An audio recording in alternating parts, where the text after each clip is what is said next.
என் போனுக்கு நானே போன் பண்றேன்னு ஷாக் ஆயிட்டியா? ஆகணும்ல. ஆனாலும் நீ பெரிய கில்லாடி தான் ஆதி. என்ன ஸ்கெட்ச் போட்டு தூக்கிட்டல, அதுக்காக உன்னை என்னால பாராட்டாம இருக்கவே முடியாது. Very good very good. ஆனா என்ன பண்றது, உன் கண்ணிலேயே மண்ணை தூவிட்டு எஸ் ஐட்டம் பாத்தியா? என்னடா தப்பிச்சு போயிட்டு ரொம்ப ஓவரா பேசிட்டு இருக்க? நீ எங்க போயிடுவ? இவ்வளோ நாளா உன் மேல எனக்கு சந்தேகம் மட்டும்தான் இருந்துச்சு.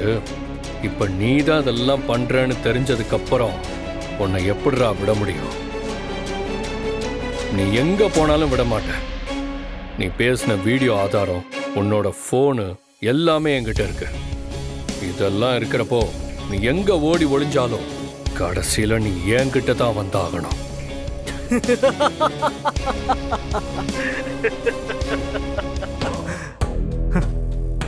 என்னடா சிரிப்பு?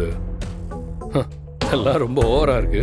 டேய் ஐயோ, நீ இன்னும் சின்ன புள்ளத்தனமாவே பேசிட்டு இருக்கியா ஆதி? உன்கிட்ட என் போன் இருக்கலாம், நான் பேசின வீடியோ கூட இருக்கலாம். இப்ப அதெல்லாம் முக்கியமான விஷயமே கிடையாது. ஏன்னா உன்கிட்ட இருக்க வேண்டிய ஒண்ணு இப்ப என்கிட்ட இருக்கு.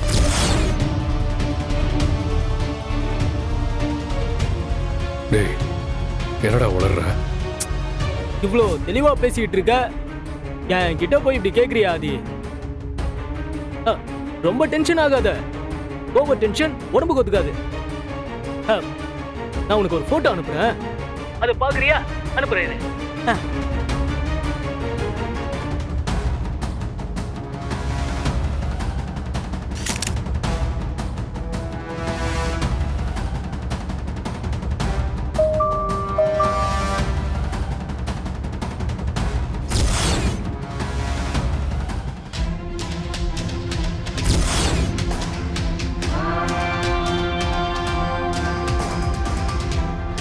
ஏய் ராஸ்கல், பாரதி என்னடா பண்ணி வச்சிருக்கீங்க? பார், பாரதிக்கு மட்டும் ஏதாவது ஆச்சு அவங்க நடக்கிறதே வேற. ஆதி ஆதி, நீ கத்துறத கேக்குறதுக்கு காது எவ்வளவு இனிமையா இருக்கு தெரியுமா? Anyway cool cool cool. இப்பதானே சொன்னேன் டென்ஷன் உடம்புக்கு ஆகாதுன்னு சொன்னல. நீ நான் சொன்ன பேச்ச கேட்கவே மாட்டேங்கிற ஆதி. இங்க பாரு, நல்லா கேட்டுக்கோ. நான் பாரதிய இப்போ வரைக்கும் ஒண்ணுமே பண்ணல. சொல்ல போனா என் சுண்டு விரல் கூட அவன் மேல படல. ஆனா எதுவும் பண்ணாம இருக்க மாட்டேன்னு கேரண்டி எல்லாம் கொடுக்க முடியாது. அது நீ நடந்துக்கிறத பொறுத்துதான் இருக்கு. அப்புறம் இங்க பாரு, இங்க நடக்கிற எந்த விஷயமும் போலீஸ்க்கு போக கூடாது. போலீஸ்னு இல்ல, வேற யார்கிட்டயும் சொல்லக்கூடாது. அப்படி மட்டும் நடந்துச்சு, அதுக்கப்புறம் நீ பாரதிய பார்க்கவே முடியாது.